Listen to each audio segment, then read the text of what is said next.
Para finalizar, pessoal, temos aqui a atividade 3, né, revisando um pouquinho sobre a importância da camada de ozônio para a vida na Terra, né?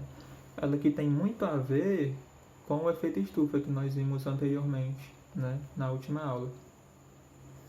A camada de ozônio, pessoal, como o próprio nome já dá a entender, né, é uma pequena camada ao redor do nosso planeta, feita por uma substância, um gás chamado ozônio, né, que é derivado do átomo de oxigênio, né, cuja forma molecular é O3.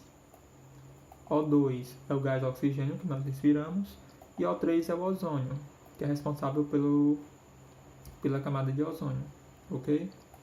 Mas por que ela é tão importante, né? Porque essa camada, pessoal, ela filtra cerca de 95% dos raios ultravioletas que são emitidos pelo Sol, né?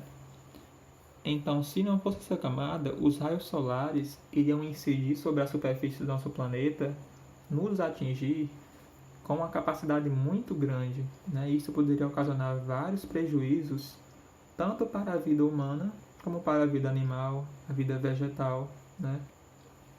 É por isso que essa camada é muito importante. Se não existisse ela, seriam grandes as consequências. Como, por exemplo, o que, pessoal? As plantas teriam sua capacidade de fotossíntese reduzida, né, pela alta incidência de raios ultravioletas. Muitos casos de câncer de pele, né, porque causa mutações no nosso organismo. Catarata, né, alterando a nossa visão. As alergias aumentariam.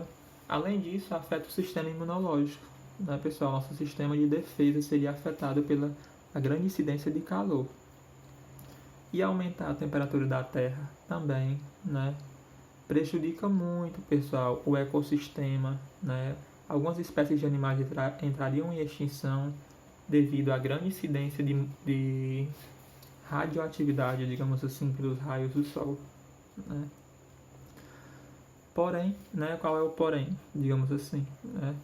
É que essa camada ela vem sendo destruída aos poucos, né? Desde digamos a Revolução Industrial, né? Onde tivemos várias invenções, a geração de energia, e através da emissão de vários gases poluentes, tem gerado a destruição dessa camada, né? O que é conhecido como buraco na camada de ozônio, que na verdade não é um buraco, né? Não se abre um buraco na camada.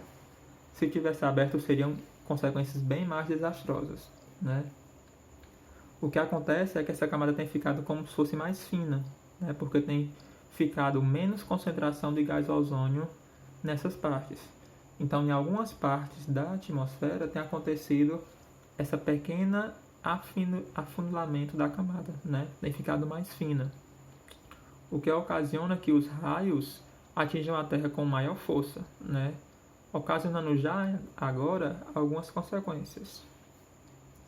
E quais são os principais gases, né, que ocasionaram esse buraco? São chamados clorofluorcarbonos, né, ou clorofluorcarbonetos, que são substâncias químicas artificiais criadas em laboratório, né, formada por três principais substâncias: o cloro, o flúor e o carbono. Devido à grande situação que se ocasionou por isso, né, pessoal, os grandes desastres e problemas ocasionados, teve-se um tratado, né, assinado em Montreal em 1987, que impediu, né, que a indústria produzisse ainda mais esses gases, né, os clorofluorcarbonetos, que eram utilizados muito nesses aerosóis que nós conhecemos, né, como antitranspirante, em alguns gases refrigerantes, né, de ar-condicionado, de resfriador. E devido a esse tratado, foi proibido a produção dessas substâncias, né, o que provocou, para nossa alegria, né, que a camada está se recuperando, né. Alguns até dizem que a camada já se recuperou. Mas é importante que saibamos disso para não cometermos o mesmo erro, né, e soframos as consequências novamente. Disso isso, vamos para a questão 1, né. A destruição da camada de ozônio é um problema muito preocupante, pois essa região da estratosfera, né, está presente na estratosfera, possui um papel importante na absorção de grande parte da radiação ultravioleta do Sol, que poderia causar grandes danos aos humanos.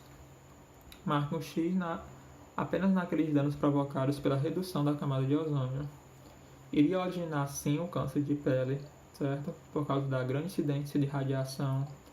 Osteoporose nada tem a ver, né? Problema nos ossos.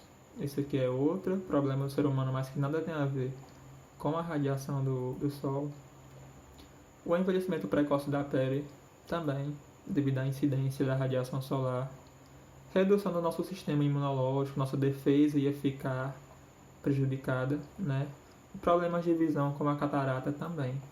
Tudo isso devido aos raios ultravioleta. 2. Em volta da Terra, pessoal, há uma frágil camada de um gás que é chamado ozônio, certo? Deixa eu dar um jeitinho aqui na câmera que bagunçou.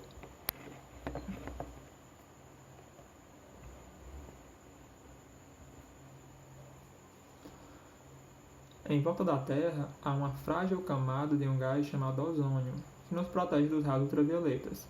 Aqui é a ilustração mais ou menos de como acontece, né, a eficiência da camada de ozônio.